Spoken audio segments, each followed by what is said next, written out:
जय हिंद मेरे प्यारे दोस्तों। हमने पिछले क्लास में 6वीं शताब्दी का जो इतिहास था मगध का उत्कर्ष, जिसको हमने क्रम से देखा था, हर्यक वंश, शिशुनाग वंश, नंद वंश, और आज इसी टाइम पीरियड में हम लोग देखेंगे आक्रमणकारी विदेशियों के द्वारा जो हमारे भारत के ऊपर जो आक्रमण किया गया, वो प्रथम आक्रमण ईरान के द्वारा होती है। और यहाँ पे जो शासक है उस शासक का नाम है साइरस द्वितीय। साइरस द्वितीय के द्वारा हमारे ऊपर आक्रमण किया जाता। प्रथम आक्रमण इस व्यक्ति के द्वारा किया जाता है, तो साइरस द्वितीय के द्वारा। ये हकमनी वंश से संबंध रखता है। कौन सी वंश है? हकमनी वंश। हकमनी वंश के जो शासक है, प्रथम शासक, उसका नाम था साइरस द्वितीय। और इन्होंने 558 बीसी से लेकर 529 बीसी तक इन्होंने राज्य करता है और अपने ही राज क्षेत्र भूमि से भारत के ऊपर कब्जा करना चाहता है।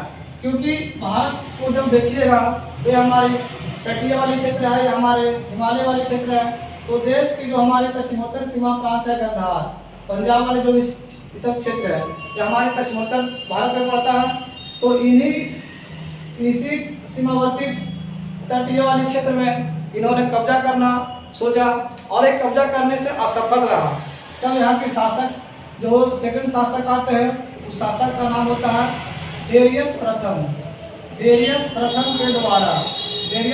के द्वारा हमारे देश के ऊपर कब्जा करने में एक सफल अभियान चलाया और सफल रहा। और डेरियस प्रथम को हम इतिहास में दारा बाहु भी कहते हैं। तो कहा जाता है कि जो हमारे देश के ऊपर जो पहली बार आक्रमण किया वो ईरानी शासक था। और कौन सी ईरानी शासक था? तो साइरस द्वितीय किस वंश की से बिलोंग करते थे? तो हकमनी वंश से। और कब से कब तक रहे? तो 558 बीसी से लेकर 529 बीसी तक। ये बताइए कि आखिर साइरस ने क्या सोचा कि हमारे देश के ऊपर आक्रमण किया? इसका आक्रमण करने का सबसे मुख्य कारण ये था कि हमारी जो सीमा वाली क्षेत्र है, पश्चिमोत्तर सीमा वाली जो भी क्षेत्र है, यहाँ की जो भी शासक था, क्योंकि यहाँ पे तो मगध था, तो काफी मजबूत शासक था, काफी सुदृढ़ व्यवस्था यहाँ की थी। लेकिन यहाँ के जो भी राज थे, जो भी राजा थे, जो भी क्षेत्र था, सब खंड भागों में बटा हुआ था। तो यहाँ पर इन्हें शासन करना आसान पड़ा। वो चाहा कि मैं इस क्षेत्र को जीत पाऊँ, लेकिन साइरस वो सफल रहा और अपने क्षेत्र से ही वापस हो गए। लेकिन डेरियस प्रथम अपने मिशन में, अपने उद्देश्य से सफल हो गया।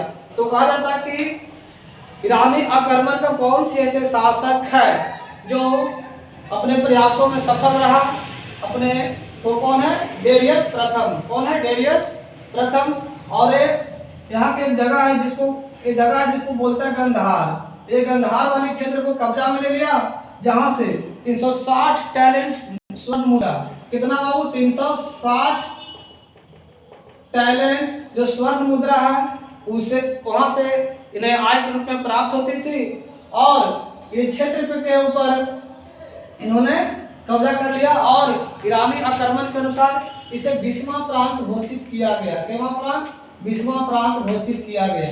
केवा प्रांत बाबू? 20वां प्रांत घोषित किया गया। तो ये थी हमारे ईरानी आक्रमण। फिर से बताते हैं, हमारे देश के ऊपर प्रथम जो आक्रमण किया गया ईरान के द्वारा किया गया था, वो प्रथम शासक था।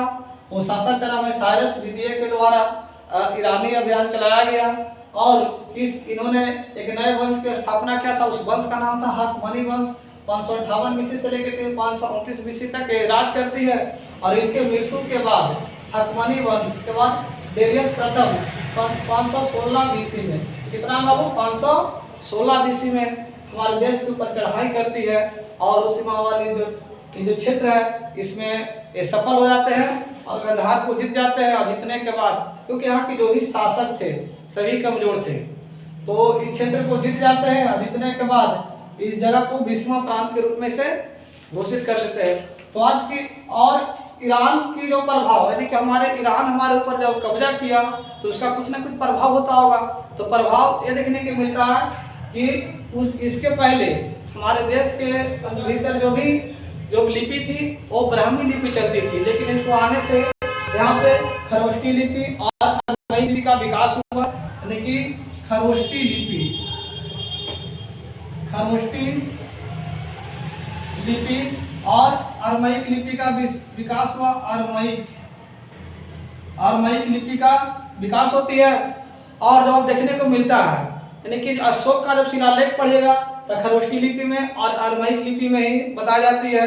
चंद्रगुप्त मौर्य की जब इतिहास पढ़िएगा तो पटना में, पाटलिपुत्रा में जो भी गुम्बज बनाया गया वो सभी जो मिलेगा जो ईरानी कला से ही संचित मिलेगा। तो हम कह सकते हैं कि ईरान के द्वारा जो आक्रमण किया गया उससे हमारे ऊपर एक क्षत्रप का भी विकास हुआ। तो इस प्रकार हम ईरान को खत्म करते हैं। चलिए नेक्स्ट वीडियो में और वही इस बात को मिलेंगे।